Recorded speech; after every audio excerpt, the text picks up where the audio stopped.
All right, welcome back to the Ottawa studios of Inside My Canoe Head. I am your host, Dr. D, back from a vacay. Today we're going to talk about vacations, they're important, the reset, and what we're doing next in the upcoming season 13 of Inside My Canoe Head. So sit back, grab yourself your favorite beverages, let's get at her.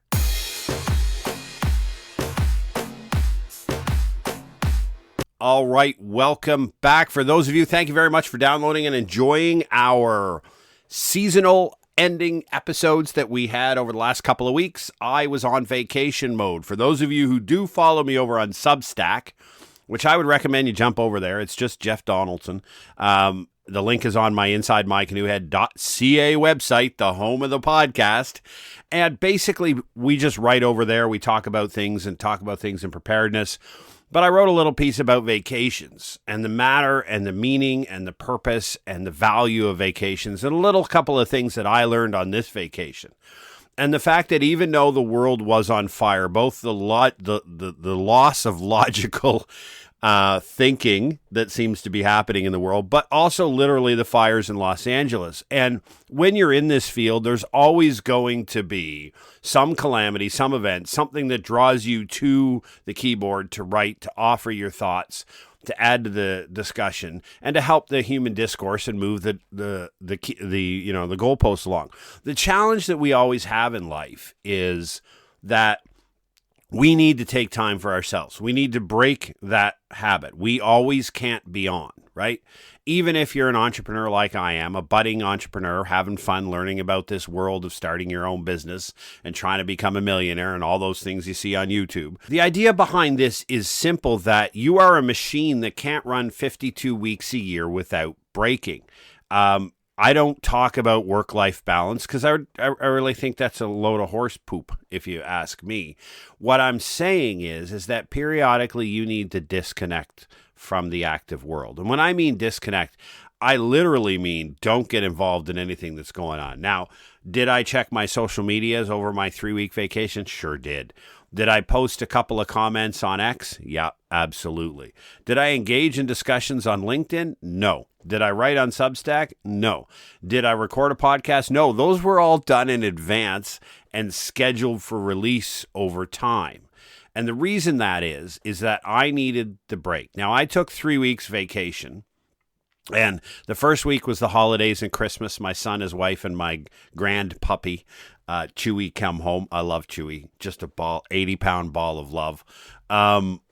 Thinks he's a lap dog. It's hilarious. But that being aside, I took a week of really enjoying the holidays with family, right? I then had the privilege of having tickets to the the IIHF World Junior Championship here in Ottawa. I'm a massive hockey fan. This has always been my favorite tournament. I used to say the phrase, "Wake up, Canada, your country's playing hockey." It matters a lot to me simply because it's an expression of talent.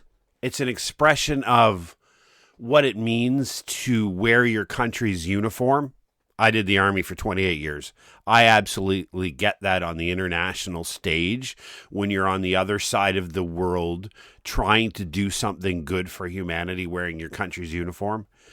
But these are all a group of young men who, while some of them may have been drafted already in the NHL, some of them may have even played a couple of games in the NHL, they haven't locked down a career. They haven't made it. Right? Even if they get a contract in the NHL, it'll be a rookie contract at the league minimum, right?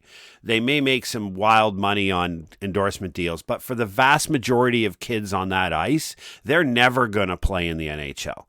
Or if they do, it will be a fleeting couple of visits when they're called up due to injuries, and that'll be the end of it. This is their stage. They've worked their lives for this. And so what you get to see is some really cool, honest, gritty, raw emotion performance from a bunch of young men around the world who believe in their own country. Watching Latvia beat Canada. I watched on TV. My son and his wife had the tickets to that game. Watching, Germany fight Canada very, very hard in a tough game. While Canada did prevail, the Germans very much believe in their country. Those kids were playing and watching other. And now, while Canada bowed out early in the tournament, which, you can't always, you hope that your home country is going to be in the final for the tournament. But when you get there and you see the passion on the Americans' kids' face that are no different than the Canadians, and watching them receive their gold medals and watching them sing their national anthem as proud Americans is a pretty damn cool thing to see. Sports is often, like music, the international language of the world. You don't need to be able to communicate verbally with anybody else. You just express yourself and your talent and your work. And behind every deke, behind every pass was, 15 years. These kids have been playing since they've been 2 or 3. 15 years of prepared. 15 years of tournaments. 15 years of parents. And I'm a hockey dad. Of getting up for 6 a.m. practices and everything that involved with to get them there. It's just a magical thing to see. So I was present at that tournament. I wasn't going to be doing any work. And then I have the privilege of my nephew, who is a fellow podcaster, got married in the Dominican Republic. And so hola, off we went. And I got to spend a week on the beach, which I think was probably the most important thing that I needed to do. Obviously, to be at my nephew's wedding. That was a privilege to witness 2 incredibly young people who were obviously a clear match for each other, had clear goals. They're going to have an incredible life together. And then the group of friends that were there, and I've written about it on Substack. Go over and read that. I'm not going to save all the details for you, but being in a place where I wanted for nothing because people were around me who would give me whatever I wanted. That's part of the mental down. That's not the privilege of spending a whole bunch of money to go to a 5-star, which we did go to a 5-star, but a luxury resort where you're pampered. It's the idea that your mind gets to calm the F down. You're not thinking about food because it's within arm's reach. You're not thinking about a libation. It's in arm's reach. You're not thinking about a nap under with this ocean breeze in the shade because it's within arm's reach, right? A cool pool dip, a bunch of wonderful extended family members. Everything is there. It's present. It's within arm's reach, and it takes no energy. That kind of weight lifted off your shoulder, that's what I think I really needed in the vacation. And so it proved great. Yesterday was the first official day back. Tons of email to clean up, tons of invitations, tons of opportunities. I'm going to meet with a potential researcher and course developer tomorrow. There's a whole bunch of really cool things that are coming up in the next little bit, but I set all that aside while I enjoyed my vacation. So yeah, a couple hundred emails, a bunch of invitations, a bunch of stuff to sort out, get back to the gym. For those of you who read my Substack on the year article on the year 2024, it was my fault. It was all about that. It was all about the fact that whatever happens to you, and this is a very much a libertarian view, but very much a preparedness view. The number one key to preparedness is accepting responsibility for your outcomes. That's crystal clear. It's the first and most paramount decision you'll ever make in the world of preparedness, risk management, or anything. Understand that your outcomes are your responsibility. And it's the same thing when you're an entrepreneur. If you start an entrepreneurial business, right? Success or failure, it's your fault. It's not the environment. It's not things beyond your control. It's a direct result of decisions you made based upon the environment in which you operate. It's not the environment in which you operate that causes you to be unsuccessful, right? And I'm in year 4, really. I call it year 2 this year in this calendar year because last year was really the first year the business operated, and I was completed a whole bunch of other tasks and really put the effort behind it. The first couple of years, it was more of a cottage project. Last year, it became profitable. This year, we're going to, the goal is to nail some significantly positive ROAS. And if anybody out there is a digital marketer, drop me a Jeff at preparednesslabs.ca email or DM me on one of the social medias because I'm looking for assistance in the digital media space. Now, and this is something that's hilarious, but people don't understand, and I'm going to write about this this next week on our social medias, is I get all kinds of solicitations in the email. Via email about, we've looked at your website. We see it's not good content, not scoring well, your SEO. And they start going into a whole bunch of gobbledygook jargon about, not hitting this SEO parameter and not scoring well in this system, but we can help you with that. You do realize you make yourself sound useless when you talk like that. I don't know if people understand this. When you're talking to an entrepreneur and you want us to spend money on your business to help me make money, you don't try to prove yourself really smart by talking about a whole bunch of things we don't understand, because that just tells us that you don't know anything about business. Because what an entrepreneur is looking for is, I need a solution. Right? I need to increase. Talk in the language we speak. You are going to take over my digital marketing and you are going to get me a ROAS of 20 to 1. Right? So I'm going to pay you $5,000 a month in advertising fees, and you're going to return me $100,000 in revenue. That may seem a little crazy, 20 to 1 ROAS, fine. 2 to 1 ROAS. I'm going to give you $5,000 fee included and marketing money. You're going to go off, you're going to run a bunch of ads, build a landing page, and I'm going to get $10,000 in top line revenue that month. That's the language we want to hear. I don't give two hoots about SEO, word positions, and all this other garbage that you talk about. That just tells me you're not interested in doing business with me. Translate it into something we want to hear, right? Fair enough. The reason I went on that rant is because we see the same thing in the preparedness space, right? What do people want when they think about preparedness and risk management, right? People want to carry on their own lives, right? This is our non-apocalyptic, evidence-based message and preparedness education here at Inside My Canoe Head, and our parent company, Preparedness Labs Incorporated, has always been simply about that idea. That our responsibility here is to give you the tools so that you can do what you want to do. I'm not here to tell you how to change your life to protect yourself from the world. I'm here to tell you, hey, there's a couple of really cool things that you can do that allows you to chase your dreams. Don't change your dreams. Don't change how you live. Don't change what you're after. Don't change what you're doing. Wrap that in a blanket of preparedness. The vast majority of prepper information that you'll find in the internet is telling you, go stockpile these 10 things. One of my favorite videos is, what do you spend your first $1,000 on as a prepper? Here are the 15 things that you need to barter when SHTF and society collapses. And it's all about telling you what to do. This is what you must do if you want to become prepared. Our education system is grounded on, hey, I'm a researcher. I have a PhD in this. I looked at over 100 years of recent disasters that happened in the North American and the Southeast Asian context, right? That's really where I get my data from. The Ring of Fire around Asia and the Oceania, as well as North America. And you look at 100 years of disasters that happen. You look at what people did during those disasters. You look at population groups that excelled very well.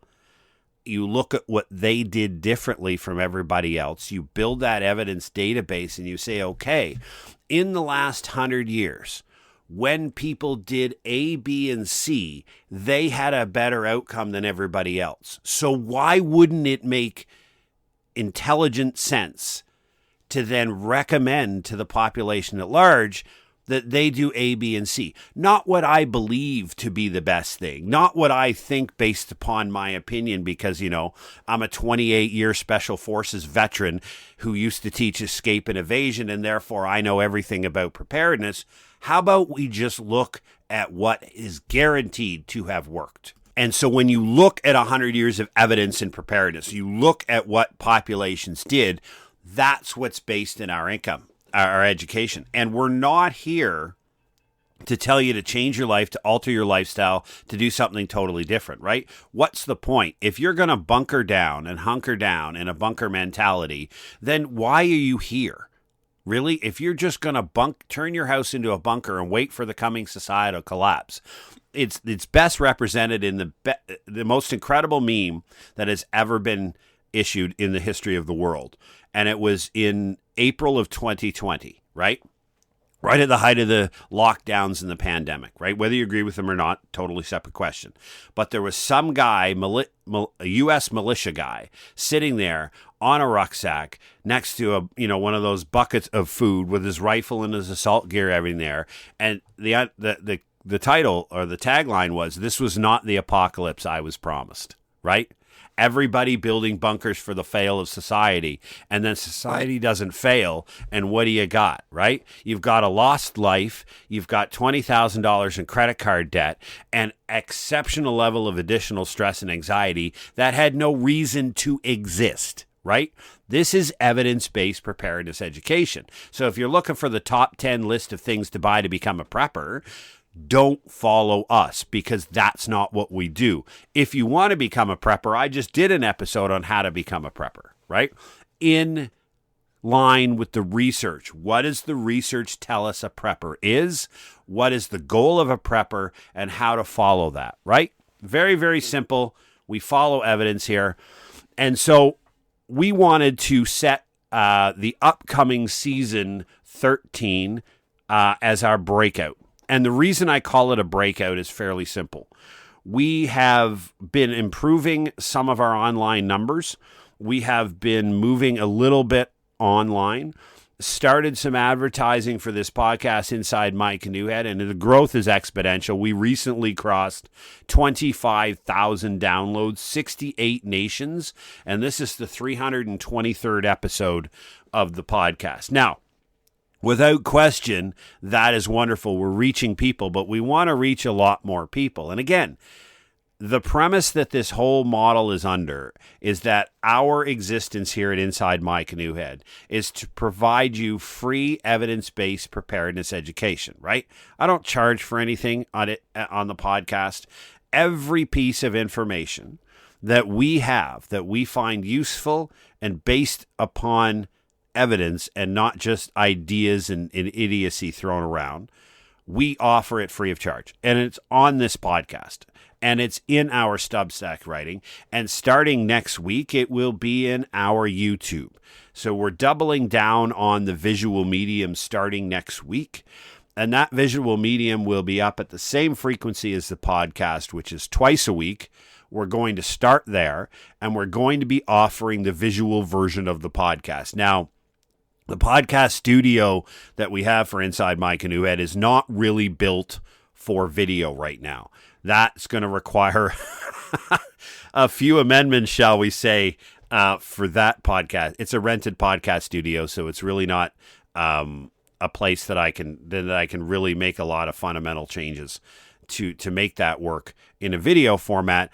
So basically, if you think it like this, the relaunch strategy in season 13 is going to be the podcast twice a week, a Substack twice a week, and a video twice a week. So think about, we have a great idea that we're going to talk about twice a week, and we're going to offer it to you in the written form, the audio form, and the visual form. So you'll be able to consume our ideas, our thoughts, and what we think is important in the world in whatever medium you prefer. All of them individually, free of charge. It'll be the same information. Now, obviously, the content is different in the written word and the verbal and the video, right? The video is likely going to be shorter. It's not going to be a 45-minute video on YouTube. It'll be condensed. The writing is condensed. The free-flowing, I'm having a great day type of stuff is always going to be in the audio format, right? Because it's a lot of freewheeling. Now, yes, it's scripted out. Yes, we research our episodes and make sure we have, some punchlines, and it carries on and it tells a story.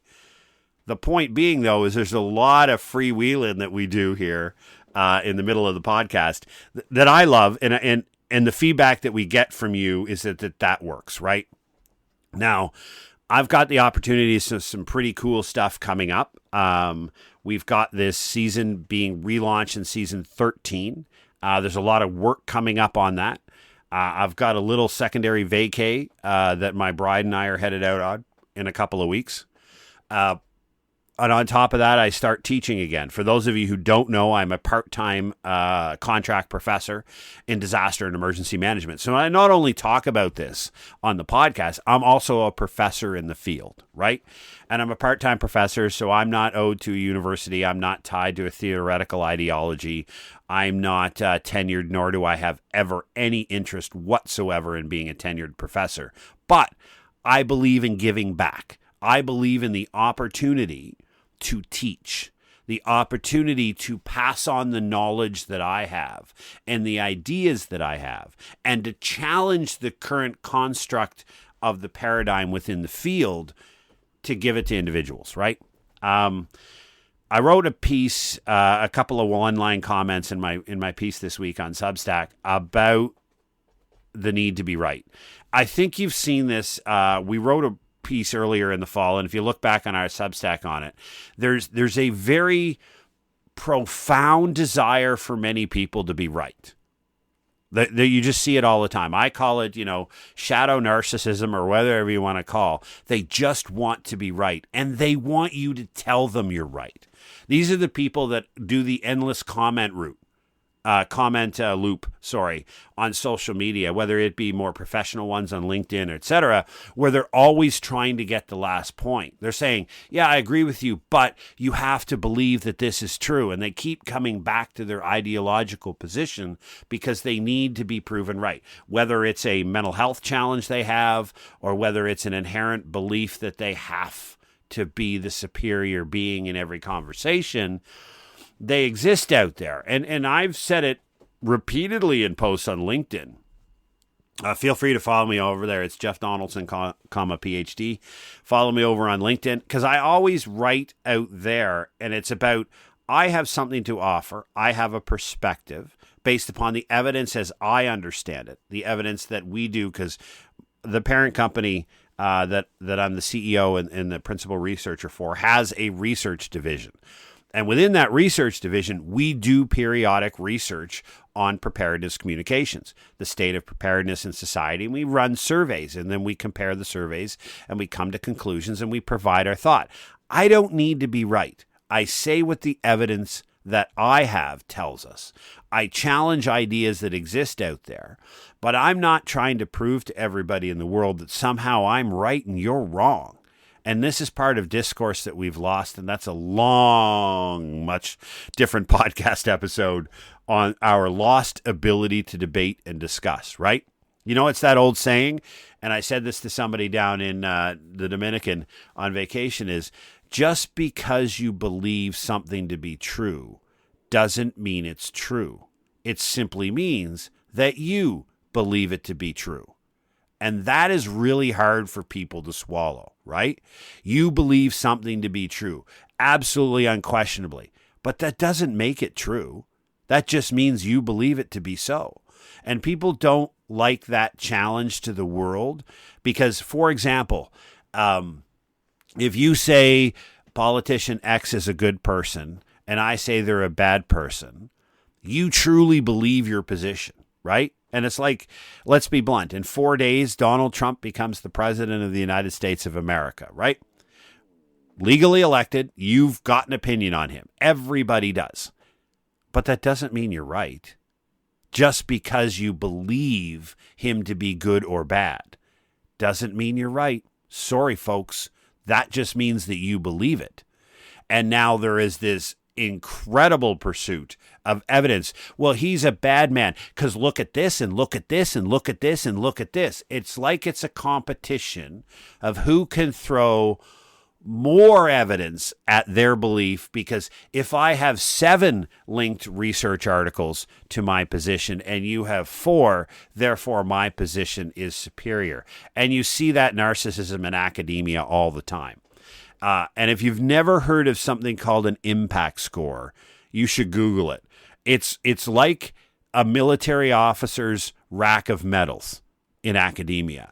Look at my impact score. Look how high it is. Look at the number of first person or second person publications I have. It's like people in academia measure their value by the number of times they're publicized in a journal, right? And hey, you know what? If that's what you want to do, then all the power to you, right?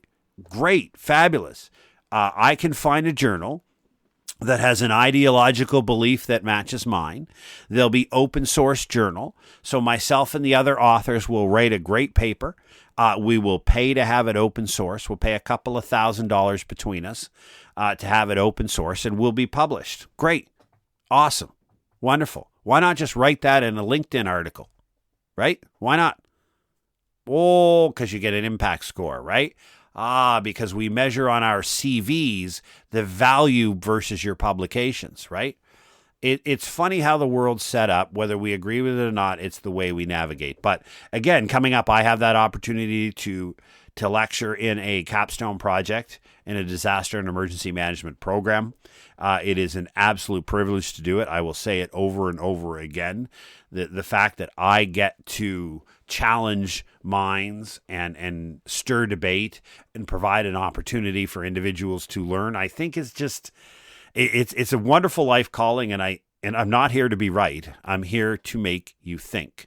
I'm here to challenge your ideas. I'm here to challenge what you believe to be true.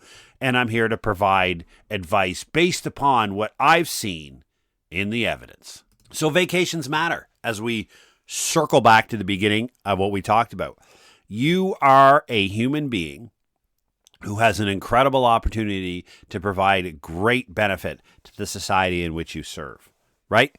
But you are only as good as the system you have. And I've talked about this in my book, Preparedness Simplified, Book 1, The Beginning, and in my video course, Adopt a Prepared Life. The first thing after you accept personal responsibility for your outcome is, the first thing you have to address is you. I don't care about food in your basement. I don't care about flashlight batteries. And I couldn't give two hoots about your first aid kit. The first three things that you have to do in preparedness is take care of you, right?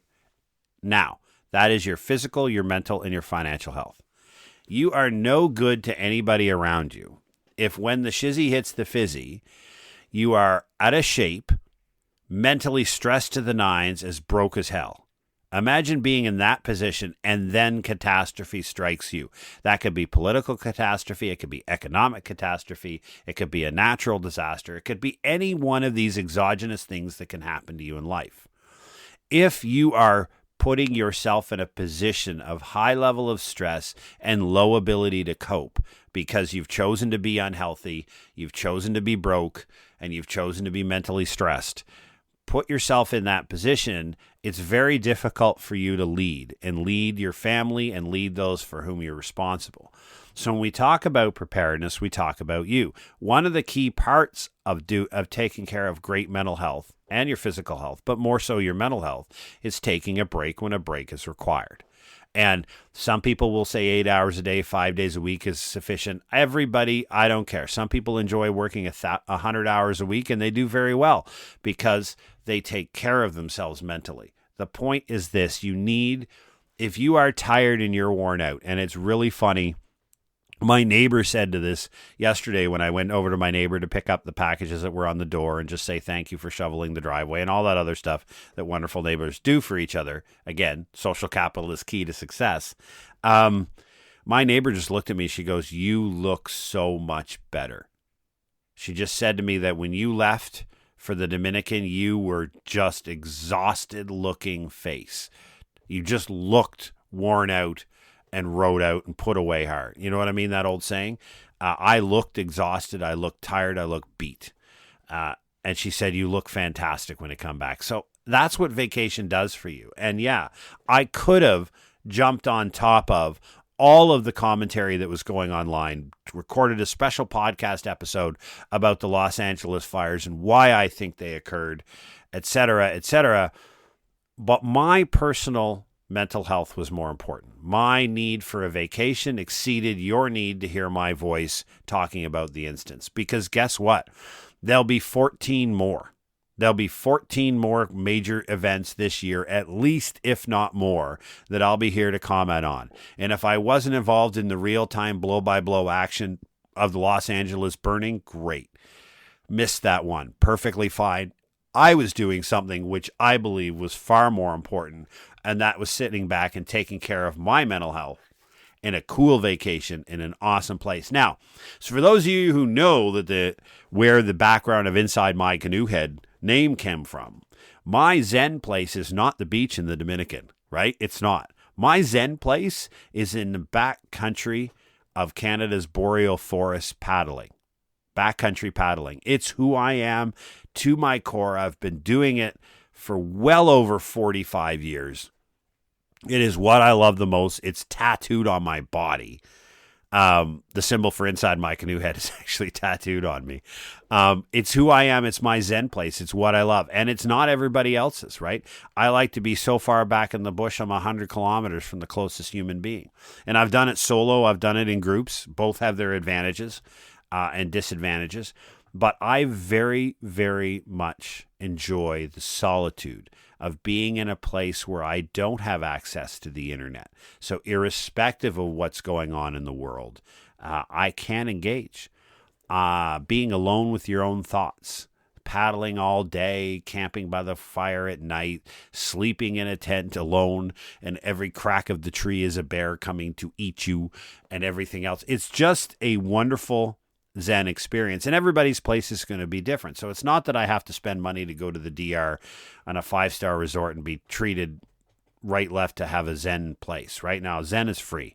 I can go on public. I have all the gear that I've amassed over 45 years of doing this. I can go on Crown land here in Canada. It doesn't cost me a damn dime to go to my Zen place, right? I can just go and grab a couple of boxes of KD and be perfectly happy, right? Everybody loves KD.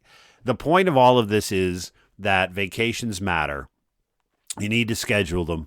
You need to put the blocks around them, and you need to take them, right? And you need to, when you're there, to be present and to let the world burn if necessary while you're gone, and then deal with it when you get back. And yesterday was the day back. Today I've got a plethora of more emails to answer, a bunch of visitations to set up. Again, like I said, I've got a cool meeting with a researcher and a potential course developer tomorrow. I've got a couple of Zoom calls next week about potential interviewees for this podcast in season 13. Really want to delve into some really cool things. And what I'm really hoping to bring you in season 13 as we wrap up this episode is to talk about things that are of interest to everybody, but in a detail that you wouldn't normally hear. Let me give you an example. There's one individual that I'm hoping to interview. We have an introductory call coming up that works with a lot of the marginalized populations in society, right?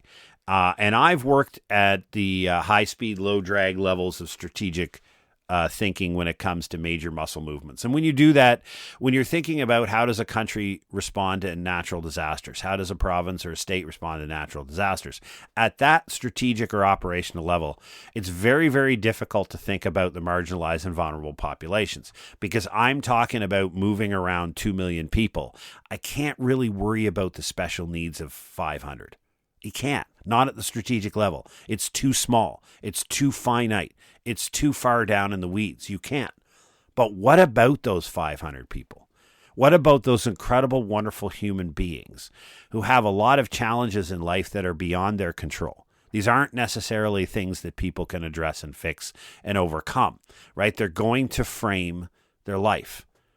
And they have special requirements when facing high stress events, significant events, disasters, whatever they may be, pandemics, and really understanding the work that's being done at community level where you can make a difference in the marginalized and vulnerable populations. I wrote a bit about it in my dissertation, and I found it incredibly fascinating, and never really had the time since then to just talk to experts and people who do this, right? Because I'm here to learn as much as you are. And that's hopefully what we're going to do in season 13, is talk about ideas that I'm very much interested in, I think you'll be interested in, and not something that I'm an expert in, right? So it's not just about me talking about what the evidence says and giving you guidance on what things you should consider in your preparedness plan based upon research that myself, my firm, or other people are doing. Some of it is going to be about, this thing over here is really interesting, and I don't know anything about it, so I'm going to go find somebody who does, and we're going to chat with them. So hopefully you'll enjoy that. But as we close out season 12, I want to say a profound thank you to all of our listeners around the globe, to all of our followers who continue to send in suggestions, good, bad, or indifferent, at InsideMyCanoeEd.ca. For those of you who are choosing to purchase our paid products that are over on preparednesslabs.ca, and like I said, everything behind our paywall is free of charge in the open. It's just more summarized and put together in a more succinct and well-managed fashion behind the paywall, but that's an entrepreneurial venture, and I'm unapologetic capitalist, as most people are in this world. The point is, we're here to provide you information to allow you to chase your dreams and rock an incredible life, all while wrapping it in a blanket of preparedness so that you can navigate the exogenous shocks, the impacts about things that are beyond your control, of which you have no say or control over, but influence your day-to-day. And that's what we're trying to do. So, and we really appreciate you. I didn't get to 25,000 downloads without all of you, and I greatly appreciate it. It's my mission. And whether my entrepreneurial venture becomes a millionaire or it just stays as a nice little hobby project, whatever it turns out to be, I will remain on this podcast offering this information free of charge to anyone who's interested in listening. So with that, I ask that you do one thing and one thing only for us here at the podcast. It is to share with somebody else that you find value in this and to spread the word. I don't get advertising dollars. It doesn't raise money for me, but it extends the conversation to other people. Bring more people into the discourse. We will create a better, safer society that way. And all of us will be better prepared and ready to navigate what will continue to be a crazy decade in 2020. So take care, stay safe, and I'll see you in season 13.